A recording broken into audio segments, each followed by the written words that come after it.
ഈ കുട്ടികള് കള്ളത്തരം പറയുന്നു എന്ന് മനസ്സിലാക്കി കഴിഞ്ഞാൽ പെട്ടെന്ന് നമുക്കൊരു ടെൻഷൻ കൂടുന്ന പോലെ തോന്നിയിട്ടുണ്ടോ? എന്തുകൊണ്ടാണ് ഇവര് കള്ളത്തരം പറയുന്നത്? ഇവരിത് എങ്ങനെ പഠിച്ചു ഈ കള്ളത്തരം? അല്ലെങ്കിൽ എന്റെ തെറ്റുകൊണ്ടാണോ, ഞാൻ പറഞ്ഞു കൊടുക്കുന്നതിന്റെ തെറ്റുകൊണ്ടാണോ, അല്ലെങ്കിൽ ഇനി കൂട്ടുകാരുടെ പ്രശ്നമാണോ, പോകുന്ന ഇന്ത്യയിലെ പ്രശ്നമാണോ, സ്കൂളിലെ പ്രശ്നമാണോ എന്നും വേണ്ട നമ്മൾ ഒരു 100 കൂട്ടം കാര്യങ്ങൾ ചിന്തിക്കും.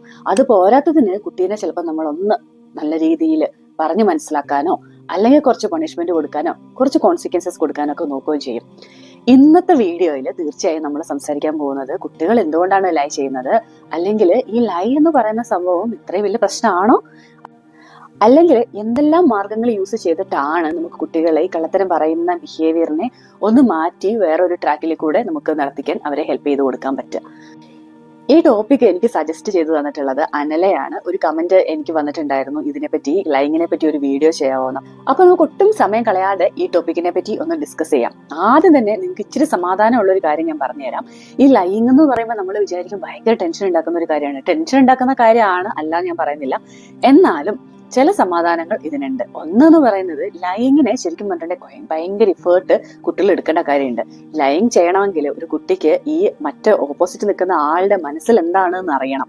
അതുപോലെ തന്നെ ആ ഒരു കഥ മറച്ചു വെച്ച് വേറൊരു കഥ ഉണ്ടാക്കാനും പഠിക്കണം. അപ്പൊ തിയറി ഓഫ് മൈൻഡ് എന്ന് പറയുന്നതും എക്സിക്യൂട്ടീവ് ഫംഗ്ഷനിങ് എന്ന് പറയുന്ന 2 കാര്യങ്ങൾ ബ്രെയിനിൽ ശരിക്കും നടന്നെങ്കിലാണ് ഈ കുട്ടിക്ക് ലൈങ് ശരിക്കും ചെയ്യാൻ പറ്റുള്ളൂ. അങ്ങനെ പറയുമ്പോൾ ഈ സ്റ്റഡീസിൽ പറയുന്നത് ലൈങ് എന്ന് പറയുന്നത് ഒരു നല്ല ഡെവലപ്മെന്റിന്റെ ലക്ഷണമാണെന്നാണ്. അവരുടെ ഡെവലപ്മെന്റൽ മൈൽ സ്റ്റോൺ എന്ന് പറയുന്നത്, അതായത് പ്രോപ്പർ ആയിട്ടുള്ള ഒരു ഡെവലപ്മെന്റ് നടക്കുന്ന ഒരു ബ്രെയിനിനാണ് ശരിക്കും ഒരു ലൈങ് ചെയ്യാൻ വേണ്ടി പറ്റുള്ളൂ. അതുപോലെ തന്നെ നന്നായിട്ട് ലൈ ചെയ്യുന്ന ഒരു കുട്ടിക്ക് IQ ലെവൽ വരെ കൂടാനുള്ള ചാൻസസ് ഉണ്ട് എന്നും സ്റ്റഡീസിൽ പറയുന്നുണ്ട്. അപ്പൊ അതൊരു വലിയ സമാധാനമാണല്ലേ. എന്നാൽ കുട്ടികൾ നുണ പറയുന്നുണ്ട് എന്ന് മനസ്സിലാക്കി കഴിയുമ്പോൾ എപ്പോൾ മുതലാണ് അത് നമ്മൾ ശരിക്കും നോട്ടീസ് ചെയ്ത് അതിനെപ്പറ്റി കൺസേൺ ആവേണ്ടത്? ഇനി അതുപോലെ തന്നെ കുട്ടികളുടെ നുണയെ നമ്മൾ എങ്ങനെ അത് കുറയ്ക്കാൻ വേണ്ടി അവരെ ഹെൽപ്പ് ചെയ്തു കൊടുക്കാം എന്നും കൂടെ ഞാൻ ഈ വീഡിയോയുടെ അവസാനം ഉൾപ്പെടുത്തുന്നുണ്ട്. തീർച്ചയായും എല്ലാവരും വീഡിയോയുടെ അവസാനം വരെ കാണുക.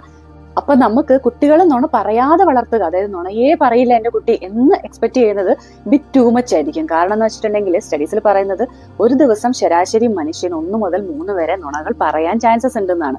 അത് സാധാരണമായിട്ട് എല്ലാവരും പറയുന്ന ഒരു കാര്യമാണ്. അപ്പൊ നമ്മുടെ കുട്ടികള് ശരിക്കും പറയുന്ന നുണകള് ഏജ് അപ്രോപ്രിയേറ്റ് ആയിട്ടുള്ള നുണകളുണ്ട്. അതിനെ എങ്ങനെയാണ് നമ്മളൊന്ന് മനസ്സിലാക്കി വെക്കുക. അതൊന്ന് മനസ്സിലാക്കി വെച്ചാൽ നമുക്ക് ശരിക്കും പറഞ്ഞിട്ടുണ്ടെങ്കിൽ ഇച്ചിരി എളുപ്പമായിരിക്കും ഇതൊന്ന് ഹാൻഡിൽ ചെയ്യാൻ വേണ്ടിയിട്ട്. അല്ലെങ്കിൽ നമുക്ക് തന്നെ ഒരിച്ചിരി സമാധാനം കിട്ടും. അത് എന്റെ പേഴ്സണലി എനിക്ക് അങ്ങനെ ഫീൽ ചെയ്തിട്ടുണ്ട്. കാരണം എന്റെ മോൻ നുണ പറയാൻ തുടങ്ങിയപ്പോൾ എല്ലാ ക്വസ്റ്റ്യൻസും എനിക്ക് വന്നായിരുന്നു. ഭയങ്കര കൺഫ്യൂഷനും ടെൻഷനും, ഞാൻ ചെയ്യുന്നത് കൊണ്ടാണോ, ഞാൻ ചെയ്യുന്ന തെറ്റുകൊണ്ടാണോ ഇവനിങ്ങനെ പറയുന്നതെന്നൊക്കെയുള്ള ടെൻഷൻ വന്നിരുന്നു. അപ്പൊ അതിനെപ്പറ്റി കൂടുതൽ അറിഞ്ഞു വെച്ചത് ശരിക്കും എനിക്ക് നല്ല ഹെൽപ്ഫുൾ ആയിരുന്നു. അപ്പൊ അവനെ എങ്ങനെ ഹാൻഡിൽ ചെയ്യാം എന്നുള്ളതിന് കുറച്ച് കാര്യങ്ങൾ എനിക്ക് പഠിക്കാനും പറ്റി. അപ്പൊ അതാണ് ഇന്നത്തെ വീഡിയോയിൽ ഞാൻ നിങ്ങൾക്ക് ഇപ്പൊ ഷെയർ ചെയ്യാൻ പോകുന്നത്. അപ്പൊ ഏത് ഏജിലാണ് ശരിക്കും പറഞ്ഞിട്ടുണ്ടെങ്കിൽ ലൈസ് സ്റ്റാർട്ട് ചെയ്യുന്നത്?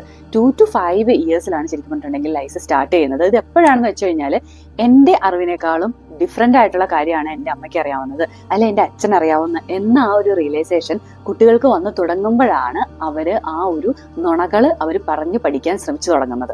അതിനെയാണ് ഈ തിയറി ഓഫ് മൈൻഡ് എന്ന് പറയുന്നത്. വേറൊരാളുടെ മനസ്സിൽ എന്താണ് ഇരിക്കുന്നത്, അല്ലെങ്കിൽ എൻ്റെ മനസ്സിലുള്ള കാര്യങ്ങൾ പോലെ അല്ല അവരുടെ മനസ്സിലുള്ളത് എന്നുള്ള ആ ഒരു തിരിച്ചറിവ്. അത് ശരിക്കും പറഞ്ഞിട്ടുണ്ടെങ്കിൽ അവർ 3 മുതൽ 5 വയസ്സ് വരെയുള്ള സമയങ്ങളിൽ അവർ കറക്റ്റായിട്ട് പ്രൈമറി ലൈസ് അല്ലെങ്കിൽ ഇമാജിനേറ്ററി ലൈസ് എന്നൊക്കെ പറയാൻ പറ്റുന്ന തരത്തിലുള്ള ലൈസ് പറഞ്ഞു തുടങ്ങും. അത് ശരിക്കും വലിയ പ്രശ്നക്കാരനല്ലാത്ത ഒരു ലൈസാണ്. കാരണം അവർ ഇമാജിനേഷൻ ചെയ്ത്, അതായത് അവരുടെ ക്രിയേറ്റിവിറ്റിയും സത്യമായിട്ടുള്ള കാര്യങ്ങളും നമ്മൾ ഇച്ചിരി മിക്സ്ഡ് അപ്പ് ആയിരിക്കും. പലപ്പോഴും നിങ്ങൾക്ക് മനസ്സിലാക്കാൻ പറ്റും, ചെറിയ കുട്ടികളൊക്കെ ഉണ്ടായിരുന്നെങ്കിൽ, ഉള്ള ആളുകളാണെങ്കിൽ അവർ പറയുന്ന ലൈസ് അവരുടെ ടോയ് ആണ് ഇന്ന സാധനം ചെയ്തത്, അവനെ ഹിറ്റ് ചെയ്തത് എൻ്റെ കയ്യിലിരുന്ന ഹെലികോപ്റ്റർ ആണ് എന്നൊക്കെ പറഞ്ഞ് നമ്മൾ ഇതെന്താ ഇങ്ങനെ പറയുന്നതെന്ന് കൺഫ്യൂഷൻ അടിക്കും. അത് ശരിക്കും അവൻ്റെ ഇമാജിനേഷൻ കാരണം അവനൊരു തമാശയായിരിക്കും. ആ സമയത്ത് ഈ നുണകൾ പറയാന്ന് പറയാൻ വളരെ സീരിയസ് ആയിട്ടുള്ള നുണകളായിരിക്കില്ല ഈ പ്രൈമറി ലൈസ് അല്ലെങ്കിൽ ഇമാജിനേറ്റീവ് ലൈസ് എന്ന് പറയുന്നത്. അവർ കൂടുതലും പറയുന്നത് അവരൊരു കളിതമാശയുള്ള ലൈസ് ആയിരിക്കും. പലപ്പോഴും എൻ്റെ ഫ്രണ്ട്സ് പറയുന്ന കേട്ടിട്ടുണ്ട്, അവൻ ഇപ്പോഴും നല്ലായി പറയും എന്നിട്ട് അവൻ ചിരിച്ചുകൊണ്ടിരിക്കുന്നു. അപ്പൊ അവരുടെ ഇമാജിനേഷൻ തന്നെ അവർക്ക് ഉറപ്പില്ല ആ കാര്യത്തിനെ പറ്റി. അപ്പൊ അതത്ര സീരിയസ് ആക്കേണ്ട കാര്യമില്ല. എന്നാൽ അതിന് ടാക്കിൾ ചെയ്യാൻ കുറച്ച് വിദ്യകളുണ്ട്. അത് ഉറപ്പായിട്ട് ഞാൻ ഇതിന്റെ ലാസ്റ്റ് പറഞ്ഞു തരുന്നതായിരിക്കും. ഇനി അടുത്ത കാറ്റഗറിയിൽ നമ്മൾ നോക്കുകയാണെങ്കിൽ 5 to 8 ഇയേഴ്സ് അല്ലെങ്കിൽ 9 ഇയേഴ്സ് വരെയുള്ള കുട്ടികളൊക്കെ കൂടുതലും പറയുന്നത് ഈ സ്ട്രാറ്റജിക് ലൈസ് ആയിരിക്കും, അല്ലെങ്കിൽ നീഡ് ബേസ്ഡ് ലൈസ് എന്നും അതിനെ പറയാൻ പറ്റും. അതെങ്ങനെയാന്ന് വെച്ചിട്ടുണ്ടെങ്കിൽ കുട്ടികൾ ഇച്ചിരി പ്ലാൻ ചെയ്തിട്ടൊക്കെ നുണക്കഥകൾ ബിൽഡ് ചെയ്യാൻ വേണ്ടി ട്രൈ ചെയ്യും. അതായത് അവരുടെ ഒരു ശരിക്കും പറഞ്ഞിട്ടുണ്ടെങ്കിൽ ലക്ഷ്യം എന്ന് പറയുന്നത് ഒരു ഇമോഷണൽ സർവൈവൽ ആയിരിക്കും. അത് ഇമോഷണൽ സർവൈവൽ എന്ന് പറഞ്ഞിട്ടുണ്ടെങ്കിൽ നമ്മളെ ശിക്ഷിക്കപ്പെടുമോ എന്നുള്ള പേടി കൊണ്ട് അവർക്ക് സർവൈവ് ചെയ്യണമെന്ന് തോന്നിയേക്കാം. അല്ലെങ്കിൽ അച്ഛൻ്റെ അമ്മയുടെ സ്നേഹം കുറഞ്ഞു പോവുമോ, ഞാൻ ഇങ്ങനെ ചെയ്തു എന്ന് അറിഞ്ഞിട്ടുണ്ടെങ്കിൽ അവർക്ക് എന്നോടുള്ള സ്നേഹം കുറഞ്ഞു പറഞ്ഞു പോകുമോ എന്നുള്ള പേടി, അതും അല്ലെങ്കിൽ അവരുടെ അപ്രൂവൽ കിട്ടാൻ വേണ്ടിയിട്ട്, അതായത് അച്ഛനും അമ്മേനെ സന്തോഷിപ്പിക്കണം, അതിന് വേണ്ടിയിട്ടും അവർ ആ ഒരു തരത്തിലുള്ള ലൈസ് പറയും. ഇമിറ്റേറ്റഡ് ലൈസ് എന്ന് പറയുന്നത് വേറൊരു തരത്തിലുള്ള ലൈസ് ഉണ്ട്. അതും ഈ ഒരു ഏജ് കാറ്റഗറിയിലെ കുട്ടികളാണ് സ്റ്റാർട്ട് ചെയ്യുന്നത്. അതായത് നമ്മൾ തന്നെ അവരെ കാണിച്ചു കൊടുക്കുന്നു. വീട്ടിലൊരാൾ വരുമ്പോൾ ഞാൻ അവിടെ ഇല്ലാന്ന് പറഞ്ഞേ കേട്ടോ എന്ന് പറഞ്ഞ് നമ്മൾ മാറി നിൽക്കുന്നതോ, അല്ലെങ്കിൽ ഫോണൊക്കെ വിളിച്ചിട്ട് നമ്മളിങ്ങനെ സംസാരിച്ചുകൊണ്ടിരിക്കുമ്പോൾ കുട്ടികൾ ചിലപ്പോൾ അടുത്തുണ്ടാവും, അവരിങ്ങനെ നമ്മൾ പറയുന്നത് ഇങ്ങനെ കേട്ടോണ്ടിരിക്കുകയാണ്. പല സമയങ്ങളും നമ്മൾ അറിയാതെ പല നുണകളും പറയുന്നത് അവർ കേൾക്കുന്നുണ്ടാവും. അപ്പൊ അവർ മനസ്സിലാക്കി വെക്കുന്ന എന്താണ്, ഈ നുണകളൊക്കെ പറയുന്നത് ഓക്കെയാണ്, ഇറ്റ്സ് എ പാർട്ട് ഓഫ് ലൈഫാണ്, ഇത് കുഴപ്പമില്ല എന്ന് പറഞ്ഞ് അവർ വീണ്ടും അവരുടെ ലൈഫിൽ വരുമ്പോൾ നിങ്ങളോട് അത് തിരിച്ച് ചെയ്യാൻ തുടങ്ങും. നമുക്കത് അക്സെപ്റ്റബിൾ അല്ലെങ്കിലും അവർ കൺഫ്യൂസ്ഡ് ആവും. കാരണം നമ്മൾ പറയുന്നത് അത് ചെയ്യരുതെന്ന് അറ്റ് ദ സെയിം ടൈം നിങ്ങൾ അത് തന്നെ കാണിച്ചു കൊടുക്കുന്നു. അപ്പൊ ഈ തരത്തിലുള്ള ലൈസാണ് കുട്ടികൾ ആ ഒരു ഏജ് ഗ്രൂപ്പിൽ കൂടുതലായിട്ടും അവരും ഫിഗറിംഗ് ഔട്ട് ചെയ്തുകൊണ്ടിരിക്കുകയായിരിക്കും. അതായത് എന്ത് പറയാം, എന്ത് ചെയ്യാം, അവരുടെ ബൗണ്ടറീസ് അവരെ എത്രത്തോളം പുഷ് ചെയ്യാൻ പറ്റും, അല്ലെങ്കിൽ അവർക്ക് എത്രത്തോളം ലിമിറ്റ് ഉണ്ടെന്ന് മനസ്സിലാക്കാൻ പറ്റും. ഇതെല്ലാം എക്സ്പ്ലോഷർ ചെയ്യുന്ന ഒരു സമയമാണ് ഈ 5 to 8 അല്ലെങ്കിൽ 9 ഇയേഴ്സ് വരെ എന്ന് പറയുന്നത്. ഇനി അടുത്ത കാറ്റഗറി നോക്കുകയാണെങ്കിൽ ഒരു 6 വയസ്സ് അല്ലെങ്കിൽ 7 വയസ്സ് മുതൽ അതിനേക്കാൾ മുകളിലുള്ള കുട്ടികൾ അവർ പറയുന്ന ലൈസ്, സോഷ്യൽ ലൈസ്, അതായത് വൈറ്റ് ലൈസ് നമ്മൾ പറയും, അതായത് പിടിച്ചു നിൽക്കാൻ വേണ്ടിയിട്ടുള്ള നുണകളും കൂടെ അവർ പറഞ്ഞു തുടങ്ങും. അപ്പൊ ഈ കൂട്ടത്തിൽ മറ്റു ലൈസും അവർ പറയും, അതിന്റെ കൂടെ തന്നെ ഈ വൈറ്റ് ലൈസും കൂടെ സ്റ്റാർട്ട് ചെയ്യുന്നത് ഈ ഒരു ഏജ് കാറ്റഗറിയിൽ ആണ്. അപ്പൊ അവർക്കറിയാം ചില ആൾക്കാരെ സന്തോഷിപ്പിക്കാൻ, അല്ല ഫീലിങ്സിനെ ഹേർട്ട് ചെയ്യാതിരിക്കാൻ വേണ്ടിയിട്ട് നമ്മൾ ഇല്ല അങ്ങനെ സംഭവിച്ചിട്ടില്ല എന്ന് പറയാം, അല്ലെങ്കിൽ നമ്മൾ മെനഞ്ച് വേറൊരു കഥ പറയും. അതെല്ലാം സ്റ്റാർട്ട് ചെയ്യുന്നത് ഈ ഒരു ഏജ് കാറ്റഗറിയിൽ പെടുന്ന ആൾക്കാരിലാണ്. അതുപോലെ തന്നെ അവർ ഇമിറ്റേറ്റഡ് ലൈസ് പറയും, അല്ലെ നീഡ് ബേസ്ഡ് ലൈസ് പറയും. അങ്ങനെ എല്ലാ തരത്തിലുള്ള ലൈസും കൂടെ അവർ ഇക്കൂട്ടത്തിൽ സോഷ്യൽ ലൈസും കൂടെ ആഡ് ചെയ്യുമായിരിക്കും ഈ ഒരു ഏജിൽ. അപ്പൊ നമ്മൾ കുട്ടികളെ ഏജ് അപ്രോപ്രിയേറ്റ് ആയിട്ട് നുണക്കഥകൾ ഡെവലപ്പ് ആയി വരുന്നതിന്റെ സ്റ്റേജസ് നമ്മൾ ഓൾറെഡി കണ്ടു കഴിഞ്ഞു. ഇനി ഇതിലൊന്നും പെടാതെ ഒരു കാറ്റഗറി ഉണ്ടെന്ന് ഞാൻ പറഞ്ഞിരുന്നു. ആ കാറ്റഗറി ഏതാണെന്നാണ് നമ്മൾ നോക്കാൻ പോകുന്നത്. അതിന്റെ പേരാണ് പാത്തലോജിക്കൽ ലൈസ് എന്ന് പറയുന്നത്. ഈ കാറ്റഗറിയിൽ പെടുന്ന കുട്ടികൾ ശരിക്കും 5 വയസ്സിൽ 4 വയസ്സിലൊക്കെ തന്നെ സ്റ്റാർട്ട് ആകും. ഒരു റീസൺ ഇല്ലാതെ, അല്ലെങ്കിൽ പ്രത്യേകിച്ച് ഒരു ഇന്റൻഷൻ ഒന്നും ഇല്ലാതെ തന്നെ കുട്ടികൾ നന്നായിട്ട് കള്ളത്തരങ്ങൾ പറയും. കാരണം ഇന്റൻഷൻ ഇല്ല എന്ന് പറഞ്ഞിട്ടുണ്ടെങ്കിൽ നോർമൽ കേസിൽ കുട്ടികൾ ചിലപ്പം ഒരു ഇന്റൻഷൻ ഉണ്ടാവും. ചിലപ്പോൾ അമ്മേന്റെ അച്ഛനടുത്ത് ഒരു കാര്യം മറച്ചു വെക്കാൻ വേണ്ടിയിട്ടായിരിക്കും, അല്ലെ അപ്രൂവൽ കിട്ടാനായിരിക്കും, കോൺസിക്വൻസസിൽ ഒഴിവാക്കാൻ വേണ്ടിയിട്ടായിരിക്കും. ഇങ്ങനെ പല റീസൺസ് ആയിരിക്കും കുട്ടികൾക്ക് നോർമൽ കേസസിൽ നുണ പറയാനുണ്ടാവുക. പക്ഷേ പാത്തലോജിക്കൽ ലൈസ് എന്ന് പറയുമ്പോഴേക്കും കുട്ടികൾക്ക് പ്രത്യേകിച്ച് ഒരു ഇന്റൻഷൻ ഉണ്ടാവില്ല. അവർക്ക് പ്രത്യേകിച്ച് ഒരു അതായത് കാര്യങ്ങൾ നേടിയെടുക്കാൻ വേണ്ടിയിട്ടൊന്നും ആയിരിക്കില്ല അവർ നുണ പറയുന്നത്. അതുപോലെ തന്നെ അവരുടെ നുണ എന്ന് പറയുന്നത് ഭയങ്കര എലാബറേറ്റഡ് ആയിരിക്കും. അവരൊരു നുണ നമ്മൾ കേട്ട് കഴിഞ്ഞാൽ വിശ്വസിക്കുന്ന രീതിയിലായിരിക്കും അവർ പറയുന്നത്. സാധാരണ ഒരു ഗതിയിൽ ഒരു കുട്ടി ഇല്ല ഞാനത് ചെയ്തിട്ടില്ല എന്ന് പറയും. പക്ഷെ ഇവിടെ ചെയ്തിട്ടില്ല എന്ന് മാത്രമല്ല, അതിനെ വല്ലാതെ വേറൊരു സ്റ്റോറി തന്നെ അവർക്ക് ബിൽഡ് ചെയ്യാനുള്ള കഴിവുകളുണ്ടാവും. ഇതുപോലെ തന്നെ ആ സ്റ്റോറിയിൽ ചിലപ്പോൾ അവർ ബിലീവ് ചെയ്യുകയും ചെയ്യും. അതൊരു സ്റ്റോറി അങ്ങനെ അല്ല എന്ന് അവർ തന്നെ വിശ്വസിക്കുന്നതിന് പകരം അത് അങ്ങനെ സ്റ്റോറി ഉണ്ട് എന്ന് അവർ തന്നെ വിശ്വസിക്കും. പിന്നെ ആ ഒരു കഥ അല്ലെങ്കിൽ ഒരു പെർസിസ്റ്റന്റ് ആയിട്ട് അത് കുറച്ച് നാളത്തേക്ക് അവരങ്ങനെ തന്നെ പറയുകയും ചെയ്യും. അതായത് ഉള്ള കാര്യം അങ്ങനെയല്ല, ഇങ്ങനെ തന്നെ ആണെന്ന് അവർ ഉറപ്പ് പറയുകയും ചെയ്യും. അതിങ്ങനെ കോൺസ്റ്റന്റ്ലി വന്നുകൊണ്ടിരിക്കുമ്പോൾ ആണ് നമ്മൾ ശരിക്കും അതിനെപ്പറ്റി വറി ചെയ്യേണ്ടത്.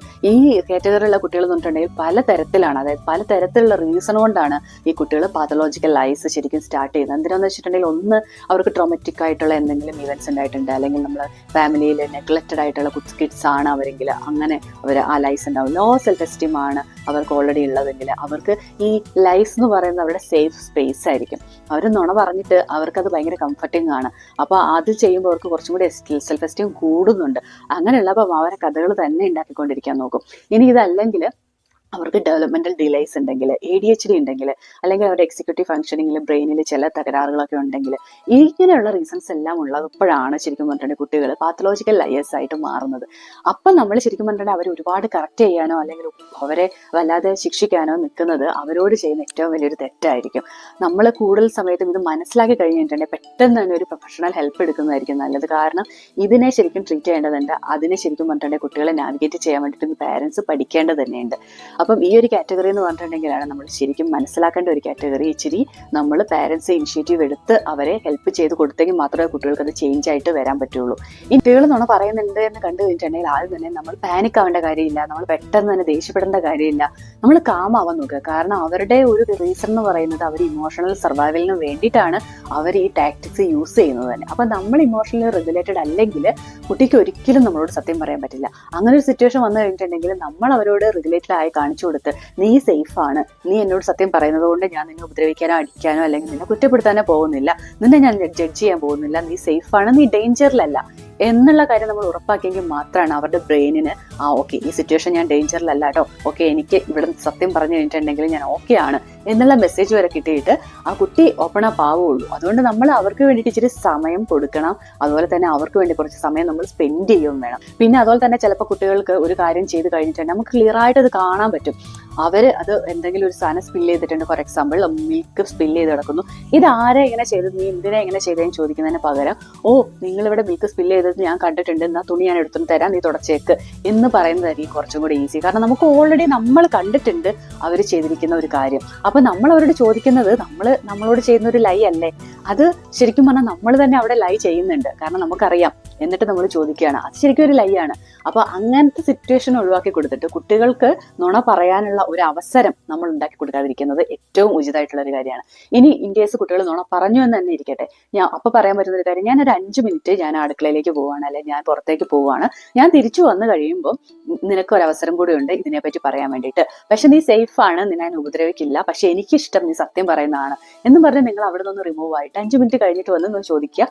ഈ ഒരു സാഹചര്യത്തിൽ നമുക്ക് കൂടുതൽ ക്വസ്റ്റ്യൻസ് അവരോട് ചോദിക്കാൻ പറ്റും. അതായത് നിനക്ക് സത്യം പറയാൻ വേണ്ടിയിട്ട് പറ്റാത്തത് എന്തുകൊണ്ടാണ്, അല്ലെങ്കിൽ നിനക്ക് എന്താണ് പേടി വരുന്നത്, അമ്മ എന്തെങ്കിലും ചെയ്യുമെന്ന് വിചാരിച്ചിട്ടാണോ, അല്ലെ അച്ഛൻ എന്തെങ്കിലും ചെയ്യുമെന്ന് വിചാരിച്ചിട്ടാണോ, അല്ലെങ്കിൽ നിനക്ക് വേറെ എന്തൊക്കെയാണ് ആ ഒരു സമയത്ത് മമ്മി അങ്ങനെ നോട്ടീസ് ചെയ്തു, അങ്ങനെ ഒരു സമയത്ത് നിനക്ക് അപ്പുണ്ടായ ഫീലിങ്സ് എന്തൊക്കെയായിരുന്നു, എനിക്ക് എങ്ങനെയാണ് നെക്സ്റ്റ് ടൈം നിനക്ക് ഇതുപോലെ സിറ്റുവേഷൻ ഉണ്ടാകുമ്പോൾ ഹെൽപ്പ് ചെയ്ത് തരാൻ പറ്റുന്നത്, ഞാൻ ഇങ്ങനെ പറഞ്ഞ, അതായത് നീ സേഫ് ആണ്, നിനക്ക് ഓക്കെ ആണെന്ന് പറഞ്ഞാൽ നീ എന്നോട് സത്യം പറയുമോ എന്നൊക്കെ ചോദിക്കുക. കുട്ടികൾ ജനിച്ചു കഴിഞ്ഞ് ഒരുപാട് കഴിഞ്ഞതിന് ശേഷമാണ് അവർ നുണ പറയാൻ വേണ്ടി പഠിക്കുന്നത്. അപ്പൊ ഇവിടെ നമുക്ക് ചെയ്യാൻ പറ്റുന്ന മറ്റൊരു കാര്യം എന്ന് പറഞ്ഞാൽ, ഒത്തിരി ഏർലി സ്റ്റേജിൽ തന്നെ ഒരു കുട്ടിക്ക് ഏകദേശം 1 വയസ്സ് 1.5 വയസ്സാവുമ്പോൾ തന്നെ നമുക്ക് കുട്ടികളെ ശരിക്കും എമ്പത്തിയും അല്ലെങ്കിൽ എത്തിക്സിനെ പറ്റിയും മൊറാലിറ്റിനെ പറ്റിയൊക്കെ പഠിപ്പിച്ചു കൊടുക്കാൻ പറ്റും. അത് നമ്മൾ ബുക്കുകളിൽ കൂടെ, നമ്മുടെ പ്ലേയിൽ കൂടെ, നമ്മുടെ കഥകളിൽ കൂടെ ഒക്കെ പഠിപ്പിച്ചു കൊടുക്കുകയാണെങ്കിൽ കുറച്ചു കാലം കൂടെ കഴിയുമ്പം അവർ തന്നെ, അല്ലെങ്കിൽ 2.5-3 വയസ്സാവുമ്പോഴേക്കും തന്നെ അവർ തന്നെ ഈ പറയുന്ന നുണക്കഥകൾ ശരിയല്ല, അല്ലെങ്കിൽ ഇത് തെറ്റാണ് എന്നുള്ള ഒരു ഐഡിയയിലേക്ക് ഇവർക്ക് തന്നെ എത്താൻ പറ്റും. അപ്പൊ അവരുടെ ലൈഫ് അവർ തന്നെ അവിടെ ലിമിറ്റ് ചെയ്യും. കൂടുതലും നമ്മളിപ്പോൾ ഇങ്ങനെ കുട്ടികൾ കഥ വെക്കുന്ന കഥകൾ പറയുന്നുണ്ട് എന്ന് മനസ്സിലായി കഴിഞ്ഞാൽ തന്നെ പെട്ടെന്ന് തന്നെ നമ്മൾ ഈവനിങ്ങിലൊക്കെ അവരുടെ കൂടെ ഇരുന്ന് ഒരു അരമണിക്കൂർ ബുക്ക് വായിച്ചു കൊടുക്കുക. ആ ബുക്കിലെ കഥകളിൽ പല ക്യാരക്ടേഴ്സും പല ലൈസ് പറയുന്നവരായിരിക്കും, അല്ലെങ്കിൽ ഓണസ്റ്റി ഇല്ലാത്തവരായിരിക്കും, ഓണസ്റ്റി ഉള്ളവരായിരിക്കും. അപ്പൊ ഇതിനെപ്പറ്റി വെച്ചിട്ട് അവിടെ നമ്മൾ സ്റ്റോപ്പ് ചെയ്തിട്ട് ഇതിനെപ്പറ്റി അവരെന്താ ചിന്തിക്കുന്നതെന്നും കൂടെ നമ്മൾ കേട്ട് അവരോട് നമ്മൾ എന്താ അതിനെപ്പറ്റി ചിന്തിക്കുന്നതെന്നും കൂടെ പറഞ്ഞു കൊടുക്കുകയാണെങ്കിൽ അതൊക്കെ കുട്ടികളുടെ ബ്രെയിനിൽ ശരിക്കും റിസീവ് ചെയ്യുന്ന കാര്യങ്ങളാണ്. പിന്നീട് ഓരോ സിറ്റുവേഷൻ വരുമ്പോഴും അത് അവർ അപ്ലൈ ചെയ്യാൻ വേണ്ടിയിട്ട് ശരിക്കും ട്രൈ ചെയ്യും. ശരിക്കും സ്റ്റോറീസ് ഭയങ്കര ഹെൽപ്ഫുൾ ആയിട്ടുള്ള കാര്യമാണ്. ഈ സ്റ്റോറീസ് ശരിക്കും ഈ ഒരു മേഖലയിൽ അല്ല ഏത് മേഖലയിലും എളുപ്പമായിട്ട് നമുക്ക് കുട്ടികളിലേക്ക് ഒരു നല്ല സ്വഭാവശീലം ഉണ്ടാക്കിയെടുക്കാൻ പറ്റുന്ന ഏറ്റവും നല്ല കാര്യമാണ് സ്റ്റോറീസ് എന്ന് പറയുന്നത്. ഒരു ദിവസം അറ്റ്ലീസ്റ്റ് 1.5 മണിക്കൂറെങ്കിലും നിങ്ങൾ കുട്ടികളുടെ കൂടെ ഒരു കഥ പറഞ്ഞിട്ട് നിൽക്കണം. ആ കഥയിൽ കൂടെ നിങ്ങൾ പല രീതിയിൽ ക്വസ്റ്റ്യൻസ് ചോദിക്കണം. അവരെന്താ ചിന്തിക്കുന്നതെന്ന് നോക്കണം, അവർക്ക് എന്താ തോന്നുന്നതെന്ന് നോക്കണം, അവർ ദേഷ്യപ്പെട്ടോ അല്ലെങ്കിൽ ഇന്ന ആൾ ഇങ്ങനെ പറയുമ്പോൾ നിങ്ങൾക്ക് എന്താ ഫീൽ ചെയ്ത് പല പോസ്റ്റുകളും എടുത്ത് നിങ്ങൾ ചിന്തിച്ച് ചിരിപ്പിച്ച് നിങ്ങൾ ആ കഥ പറഞ്ഞു കൊടുത്തു കഴിഞ്ഞാൽ ശരിക്കും നല്ല മാറ്റം ഉണ്ടാവും. അപ്പൊ ഇതൊക്കെ ഒന്ന് ട്രൈ ചെയ്ത് നോക്കുക. നിങ്ങൾക്ക് ട്രൈ ചെയ്തിട്ട് എന്താണ് റിസൾട്ട്, അല്ലെങ്കിൽ ഇതുപോലെ എന്തെങ്കിലുമൊക്കെ നിങ്ങൾ ഓൾറെഡി ട്രൈ ചെയ്യുന്നുണ്ടെങ്കിൽ അതുപോലെ ഒന്ന് കമന്റ് ബോക്സിൽ ഇടുക. ഇനി അവസാനമായിട്ട് മറ്റൊരു കാര്യം കൂടെ പറയാനുള്ളത്, ഒരിക്കലും കുട്ടികളുടെ മുമ്പിൽ വെച്ച് നിങ്ങൾ നുണ പറയാതിരിക്കുക. നിങ്ങൾ ഫോണിലായിക്കോട്ടെ, അല്ലെങ്കിൽ നിങ്ങൾ നിങ്ങളുടെ ഫ്രണ്ട്സിനോടായിക്കോട്ടെ, നിങ്ങളുടെ വീട്ടുകാരോടായിക്കോട്ടെ, അവരുടെ മുമ്പിൽ വെച്ച് നിങ്ങൾ ലൈ ചെയ്യാതിരിക്കുക. ഇനി അഥവാ നിങ്ങളൊരു നുണ പറഞ്ഞു പോകേണ്ടി വന്നു കഴിഞ്ഞിട്ടുണ്ടെങ്കിൽ അത് കുട്ടികളോടൊന്ന് എക്സ്പ്ലെയിൻ ചെയ്ത് കൊടുക്കുക. ഞാൻ അങ്ങനെ പറഞ്ഞു പോയി, അതെൻ്റെ മിസ്റ്റേക്കാണ്, അല്ലെങ്കിൽ ആ സിറ്റുവേഷനിൽ എനിക്ക് അങ്ങനെ പറഞ്ഞു പോകേണ്ടി വന്നു, സോറി കേട്ടോ, നീ അത് കേട്ടായിരുന്നോ എന്ന് പറഞ്ഞിട്ട് ഉറപ്പായിട്ടും കുട്ടികൾ കേൾക്കും കേട്ടോ. കാരണം എന്താ വെച്ചിട്ടുണ്ടെങ്കിൽ അവരുടെ ഒരു ചെവി എപ്പോഴും നമ്മൾ എന്താ പറയുന്നത്, ഒരു കണ്ണ് നമ്മൾ എന്താ ചെയ്യുന്നതെന്ന് നോക്കിക്കൊണ്ടിരിക്കുന്ന ആൾക്കാരാണ്. അപ്പോൾ കുട്ടികൾ ഒരിക്കലും നമ്മൾ പറയണ ഒരു കാര്യം മിസ് ചെയ്യില്ല. അതുകൊണ്ട് കുട്ടികളുടെ മുമ്പിൽ നിന്ന് ഇത്തരത്തിലുള്ള കാര്യങ്ങൾ ഒഴിവാക്കുന്നതായിരിക്കും എപ്പോഴും നല്ലത്. ഇനി ഈ ഒരു വിഷയത്തിൽ തന്നെ ഞാൻ എന്തെങ്കിലും മിസ്സായിട്ടുണ്ടോ, അല്ലെങ്കിൽ എന്തെങ്കിലും കാര്യങ്ങൾ കൂടെ നിങ്ങൾക്ക് അറിയാവുന്നതുണ്ടോ എന്നും കൂടെ ഈ വീഡിയോയുടെ കമന്റ് ബോക്സിൽ ഇടുവാണെങ്കിൽ എനിക്കും അതുപോലെ തന്നെ ഈ വീഡിയോ കാണുന്ന മറ്റാളുകൾക്കും കൂടെ ഹെൽപ്ഫുൾ ആയിരിക്കും. അപ്പം മറ്റൊരു വീഡിയോ ആയിട്ട് നമുക്ക് പെട്ടെന്ന് തന്നെ കാണാം.